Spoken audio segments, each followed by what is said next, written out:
ప్రజా దర్బార్ అని పెట్టి ప్రజల మధ్యలోకి లీడర్లు వస్తున్నారు. గతంలో ఏ గవర్నమెంట్లో చూసారు ఇలాగ ప్రజల్లోకి రావడం లీడర్స్? గతంలో ఏ గవర్నమెంట్లో చూడలేదు.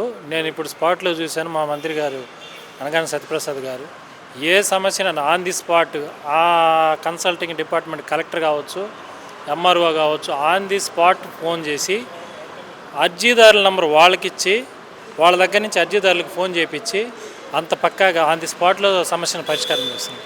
ఈ ప్రభుత్వంలో జరిగినంత మేలు సామాన్య ప్రజలకి చెప్పాలంటే ఏ ప్రభుత్వంలో జరగదు.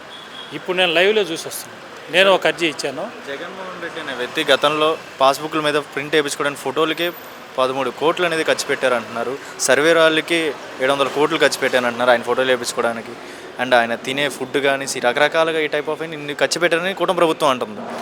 ఈ ఖర్చుకి ఏంటి, ఎంతవరకు ఖర్చు పెట్టడం మంచిదంటారు?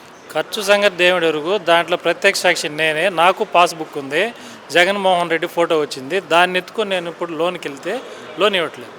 ఆ ఫోటో తీసేస్తే లోన్ ఇస్తామనేసి అన్నారు. ఫోటో ఎవరు తీయాలి? ప్రభుత్వం తీయాలి. ప్రభుత్వం తీయాలంటే ఖర్చుతో కూడుకున్న పని. ఇప్పుడు బ్యాంకుల్లో ఆ ఫోటో ఉంటే లోన్ ఇవ్వట్లేదు. ఇది ఎప్పుడూ లేదు, ఏ గవర్నమెంట్లో లేదు కదా. ఫోటోలు పాస్బుక్ల మీద ఫోటో ఎవరు శాశ్వతం? ఏ ప్రభుత్వం శాశ్వతం కాదు కదా. ప్రభుత్వం మాత్రమే శాశ్వతం, పార్టీలు శాశ్వతం కాదు కదా. ఆయన ఫోటో వేసుకున్నాడు, ఆయన శాశ్వతంగా లేడు. సార్ జగన్ గారు అంటున్నారు 8,300 కోట్లు అనేది పంచాయతీకి ఫండ్స్ ఇచ్చాము, పంచాయతీగా డెవలప్మెంట్ ఇచ్చేసాం అంటున్నారు. కూటమి ప్రభుత్వం వెళ్ళినట్టే 8,300 వెళ్ళినట్టే కనబడట్లేదు అని అంటున్నారు. అసలు అభివృద్ధి పరంగా ముందుకెళ్ళింది పంచాయతీ అనేది 8,300 కోట్లు ఉంటే ఆటోమేటిక్గా అప్డేట్ అవ్వాలి కదా అన్నీ. పంచాయతీల అభివృద్ధి అనేది నేరుగా పంచాయతీల్లోకి వెళ్ళి చూస్తే ఇప్పుడు పవన్ కళ్యాణ్ గారు పంచాయతీ అభివృద్ధి, గ్రామీణ అభివృద్ధి శాఖ తీసుకొని ఆయనకి ఏం అర్థం కావడం లేదు. అసలు ఏంది ఈ నిధులు ఏంది? పేపర్లో చూస్తే నిధులు ఎల్లవై పారి ఉన్నాయి, కానీ క్షేత్రస్థాయిలో చూస్తే ఏందో ఏ డెవలప్మెంట్ లేదు.